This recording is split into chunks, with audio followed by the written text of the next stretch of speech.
Bem-vindo ao Sim ou Não. Esta semana o programa de debate do amanhã.pt é sobre a agricultura do futuro. E a pergunta é, os sucessivos governos em Portugal têm tomado medidas para apostar na transição da agricultura convencional para a agricultura de futuro, supostamente mais sustentável ou regenerativa? A agricultura só é viável se for intensiva e em maior escala?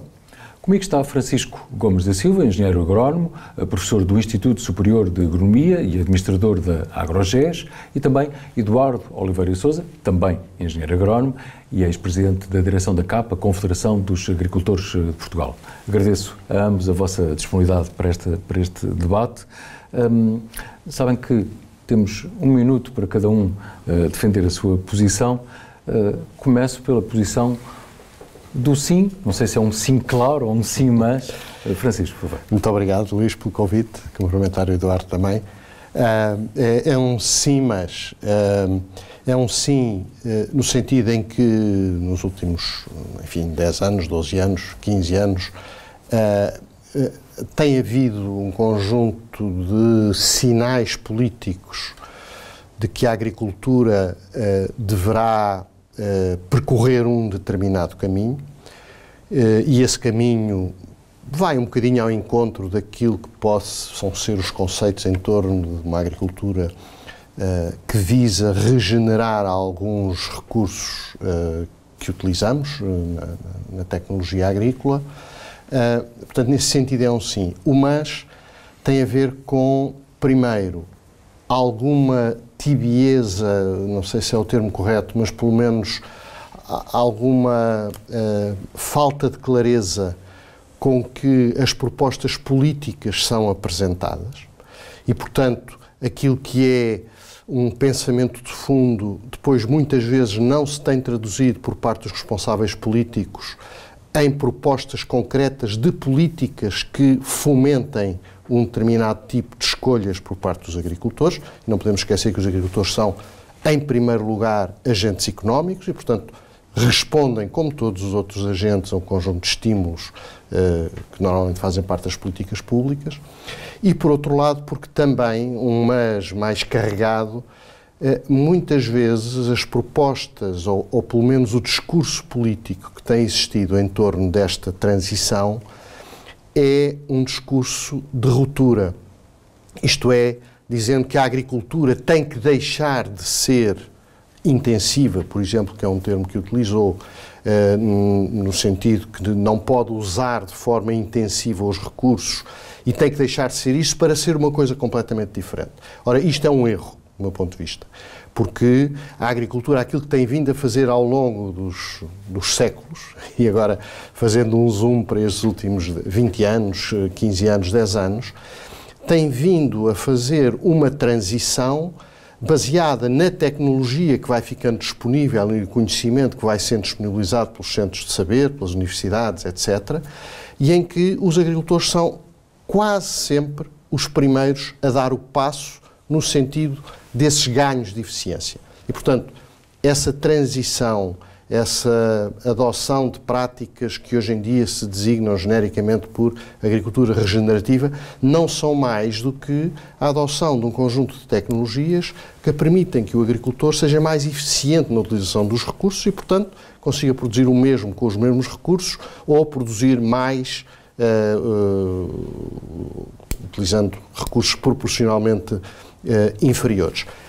A grande novidade, digamos assim, mais para a sociedade do que para os agricultores, curiosamente, no que diz respeito à agricultura regenerativa, tem a ver com um foco que é hoje dado, e bem, às questões mais ligadas ao solo e à saúde do solo e àquilo que podemos fazer para melhorar as condições dos nossos solos, de forma a que os agricultores possam ser mais eficientes, isto é, possam utilizar menos de alguns recursos, porque o próprio solo fornecerá naturalmente mais desses recursos. Portanto, é um sim no conceito, é um mas bastante carregado naquilo que têm sido as práticas políticas mais comuns. E já vamos saber mais também sobre essa questão do solo e uma série de outras matérias. Eduardo, mais uma vez, muito obrigado. Qual é a sua posição de fundo relativamente a esta matéria?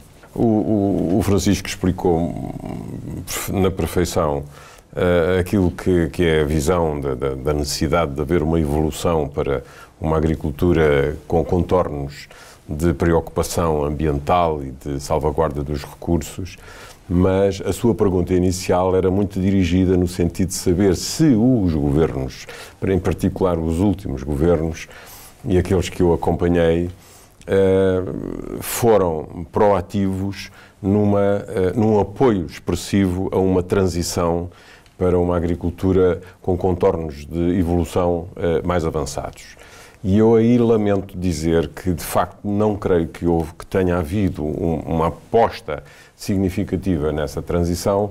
Na prática, houve na teoria, o Francisco acabou também por dizê-lo, mas na prática o Governo acabou por ser muito vulnerável a pressões de caráter ideológico que se vêm afirmando na sociedade, muitas das vezes, ou a maioria das vezes, desligado do verdadeiro problema, que é o problema da agricultura enquanto fornecedora de alimentos para uma população carente na sua totalidade, porque há muita gente com fome no mundo e uma população que está a crescer, e por pressões que às vezes se afastam até das questões práticas da agricultura, o Governo vê-se numa situação que não consegue tomar as decisões no caminho certo, pelo menos no nosso ponto de vista.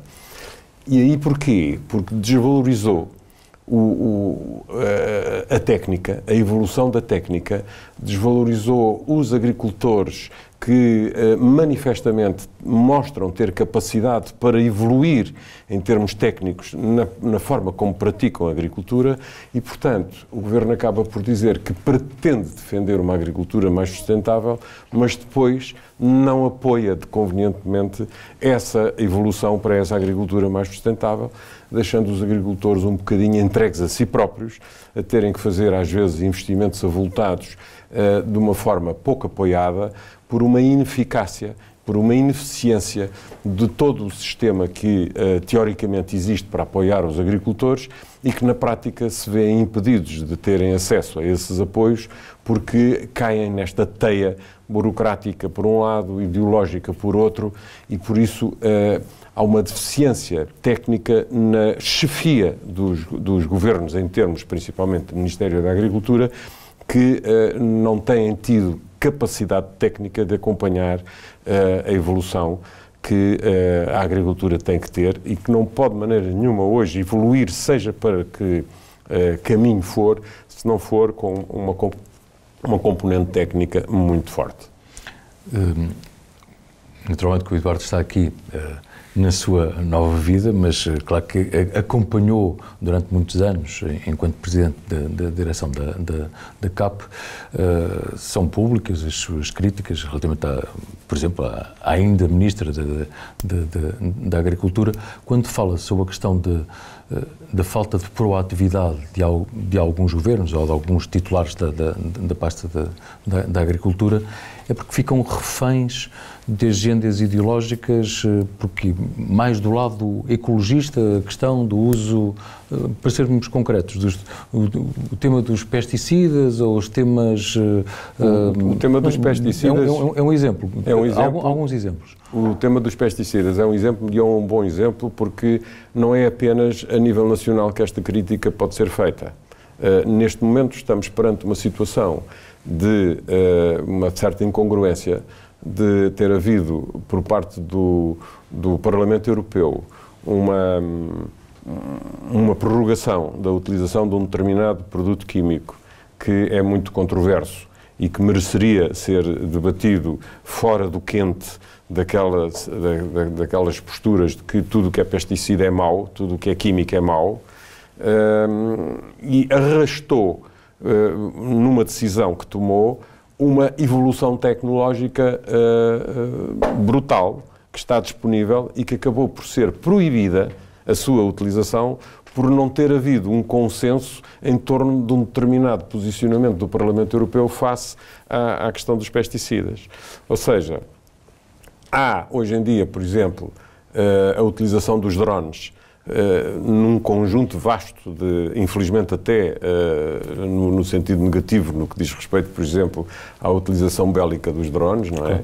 Mas os drones são uma ferramenta associada à inteligência artificial, à digitalização, a tudo aquilo, à utilização de satélites que introduzem a possibilidade, são ferramentas que introduzem a possibilidade do agricultor ser quase um cirurgião em determinado tipo de aplicações, e os drones foram proibidos a serem utilizados na aplicação de produtos fitossanitários, que deixariam de ser utilizados de uma forma genérica para passarem a ser utilizados em forma micro, porque estão associados à tal recusa, à tal aprovação, por exemplo, do prolongamento da utilização do glifosato, que é, neste momento, o pesticida com maior visibilidade mediática, que foi também aprovado pela Comissão a continuidade, e pelo Parlamento a continuidade por mais 10 anos, enquanto não houver uma alternativa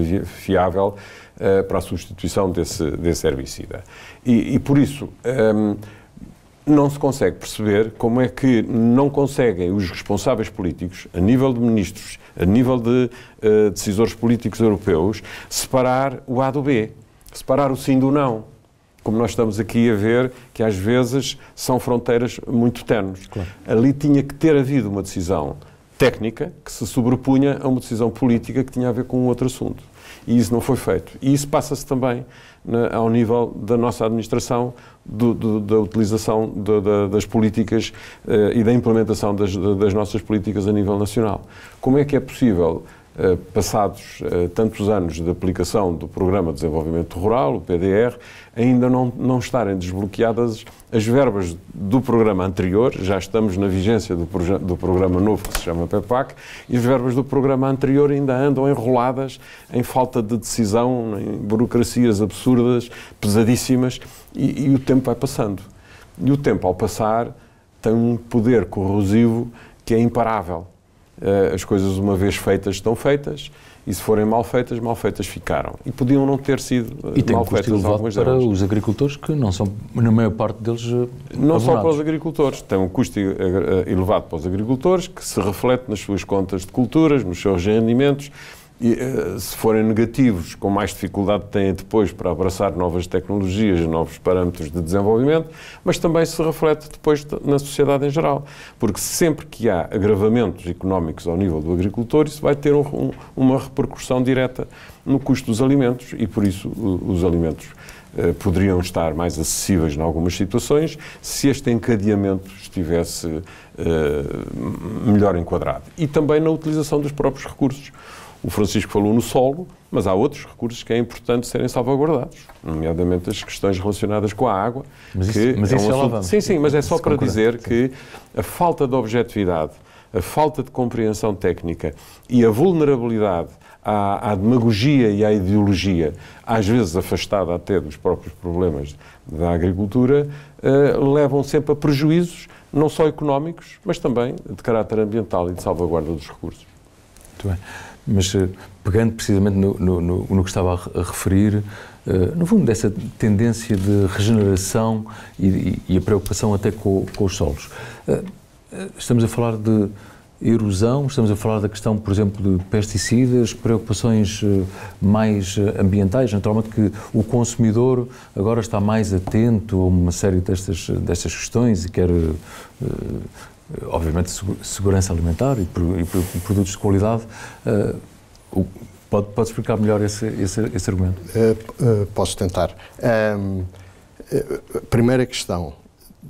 Temos que começar a nos habituar, enquanto sociedade, falando nos consumidores, e o consumidor europeu, português em particular, tem que ter isso muito presente, é que os tempos de uma alimentação segura em quantidade, segura em qualidade e barata à mesa do consumidor, tem os dias contados. E tem os dias contados, a não ser que comecem, de facto, a existir opções de políticas públicas que apoiem efetivamente a transição tecnológica que se pretende que a agricultura vá perseguindo. Pegando no exemplo dos solos, o exemplo da água é igualmente válido. Os solos agrícolas, em Portugal, como na generalidade da Europa, de uma forma geral, não estão em más condições. É evidente que há, marginalmente, em algumas zonas, alguma degradação dos solos, que tanto pode ocorrer ao nível físico, digamos assim, quando falamos, por exemplo, dos processos de erosão, que em Portugal, em algumas zonas, mas curiosamente não tão recentemente, mas sim mais atrasadamente no tempo, ocorreram, essencialmente por remoção do revestimento do solo em zonas um bocadinho mais declivosas e, portanto, depois com as questões de precipitação e alguma mobilização exagerada, acabaram por ocorrer esses fenómenos de erosão. É um ponto onde, na agricultura, de uma forma praticamente generalizada, os agricultores já adotaram práticas de conservação, digamos assim, aí mais do que propriamente de regeneração. Conservação no sentido de proteção do solo, fundamentalmente durante o período de outono e inverno em que a precipitação é mais intensa e em que, portanto, para evitar fenómenos de erosão, se o solo estiver coberto, eles são minimizados. É uma dimensão. A área onde nos solos eu penso que o foco político hoje deveria ser claramente colocado tem mais a ver com a tentativa, já em curso em muitas explorações, de promover o aumento dos níveis de matéria orgânica dos solos. E porquê? Por um lado, porque isso é interessante para a sociedade, no sentido em que o aumento da matéria orgânica nos solos, aquilo que traduz para a sociedade é um bem público muito querido, que é o aumento da retenção de carbono, portanto, sequestro de carbono e a diminuição, portanto, dos níveis de carbono na atmosfera, vamos dizer, um contributo para esse fim, que é um fim que hoje a sociedade valoriza muito, e para o agricultor, enquanto agente económico, tem um benefício de que um solo com mais matéria orgânica é melhor do que um solo com menos matéria orgânica. O conhecimento da agronomia em Portugal e na Europa domina estes conceitos, portanto, não são conhecimentos novos. Aquilo que é novo é o despertar da sociedade para determinados valores que a sociedade, durante muitos anos, não só ignorou, como maltratou, digamos assim, porque sempre entendeu... Mas como, por exemplo? Porque entendia que os agricultores eram uns coitadinhos, que ia para a agricultor quem não sabia fazer mais nada. O agricultor em Portugal, durante muito tempo, e eu até situo isso, a grande mudança na sociedade, a forma como olha para o agricultor, com algum respeito, porque percebe que, de facto, o agricultor tem na mão um conjunto de recursos extraordinariamente valiosos, tem pouco mais do que 15 anos. Que foi quando a agricultura, no pós-crise de 2008, crise alimentar, que antecedeu o problema da crise financeira, digamos assim, quando a sociedade percebeu que o alimento era produzido pelos agricultores. Porque até aí, obviamente que sabiam que sim, mas isso era profundamente secundarizado. Não é? O processo de regeneração é um processo que na agricultura é um processo contínuo. Desde logo pela natureza da própria atividade, que regenera anualmente um ciclo para produzir determinados bens. Aplicado à agricultura nesta transição, a regeneração, por definição, não implica um corte epistemológico com aquilo que se fazia. Implica, sim, uma evolução dentro daquilo que são as práticas utilizadas. Esta é a minha leitura. Ora, o grande erro político, e que estes últimos governos não conseguiram de maneira nenhuma fugir deles, como o Eduardo dizia, foi apresentarem todas estas questões como uma ruptura com aquilo que se fazia na agricultura. Nada mais errado. E isto teve a ver com preconceitos claramente ideológicos e com a forma como o governo, o primeiro, digamos assim, 2015, tinha sustentação parlamentar e, portanto, tinha que obedecer ali a um conjunto de baias ideológicas. Mas depois disso, essas baias poderiam ter desaparecido e, efetivamente, não desapareceram. A palavra regeneração, como o Francisco estava a dizer, está a ser confundida com a palavra recuperação. Regenerar é aquilo exatamente que ele explicou. É um processo contínuo. Enquanto que recuperar é uma pessoa pegar numa coisa que precisa de ser arranjada, que foi estragada e tudo isso. São coisas diferentes. Também existem, mas não podemos misturar as coisas. E por isso é que eu dei importância na minha intervenção inicial ao problema da técnica, que hoje em dia, ao contrário de antigamente, em que um lugar de Ministro da Agricultura podia ser ocupado de uma forma simples por uma pessoa desligada quase até do meio agrícola, porque era um bom político, porque era uma pessoa, enfim, com uma visão e com um enquadramento fácil no meio político. Hoje, com estas complexidades todas, o ter uma componente técnica associada à função é de facto fundamental e por isso tem que ter uma boa equipa para o assessorar para que as medidas, as decisões políticas sejam depois tomadas. A questão do PEPAC foi o exemplo. A CAP desenvolveu uma luta tremenda para que o PEPAC tivesse uma construção totalmente diferente e depois saiu aquela, enfim, aquele documento, aquelas normas que estão agora a ter que ser emendadas, fruto até das recentes negociações produzidas já pela nova direção da CAP, que conseguiu um compromisso do Governo para modificar alguns desses erros que foram, entretanto, assumidos e considerados fundamentalmente terem que ser alterados. Mas quando é o tema da água? Sobre o tema da água, a questão, por exemplo, que está mais em cima da mesa, sem ser o próprio projeto de Tejo, mas vamos falar do problema da água no seu todo. Este ano tem sido, este final de ano, este princípio de ano hidrológico, porque o ano hidrológico começa no final de setembro, tem sido generoso. Tem chovido. E o que é facto é que o Norte, neste momento, já tem as barragens todas cheias. O Sul, em particular o Sudoeste e o Algarve, na zona do Barlavento, estão altamente carentes. Ou seja, ainda estamos em seca numa faixa e numa área substancial do território. E Portugal não é um país muito grande, comparado, por exemplo, com a Espanha, que é 5 ou 6 vezes maior. Nós temos, no cômputo geral, água suficiente para minimizar esta carência que está a começar a ser sistemática em determinadas zonas do país. E outra vez, por questões ideológicas, há uma barreira às soluções técnicas que existem para resolver esse problema. Designadamente a construção de novas barragens? Construção de novas barragens, os chamados transvases, deslocar água de um local para o outro e tudo isso. Eu vou dar esta imagem.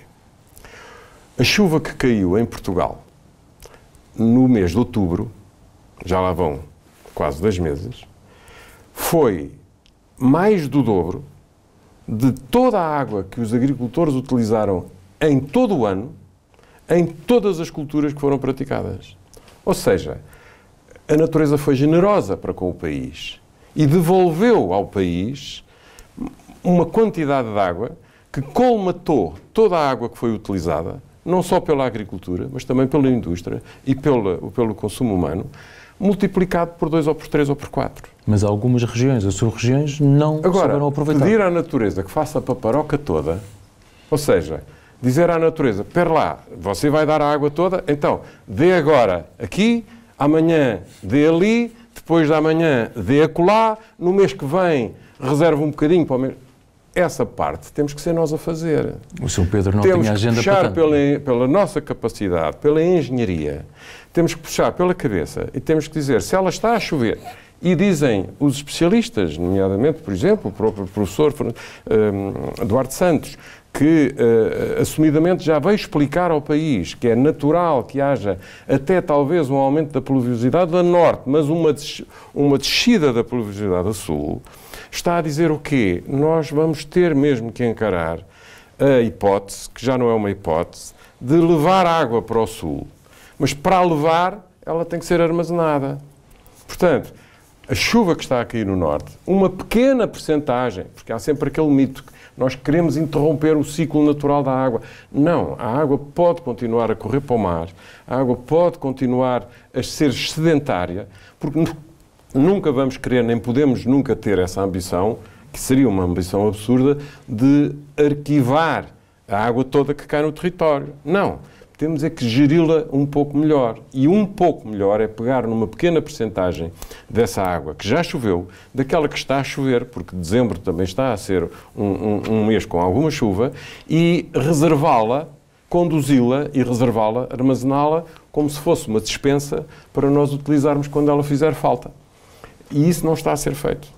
Está a ser falado todos os dias é um tema que abre noticiários, à seca, às cheias, à seca, às cheias, alimentamos esta ansiedade que é transmitida para a população e aponta-se simultaneamente o dedo aos agricultores, que são os maus da fita porque gastam água demais. É mentira, os agricultores, para já, a água não se gasta, a água tem um ciclo, a água usa-se, muda de lugar, muda de qualidade, muda o seu estado, mas não se gasta.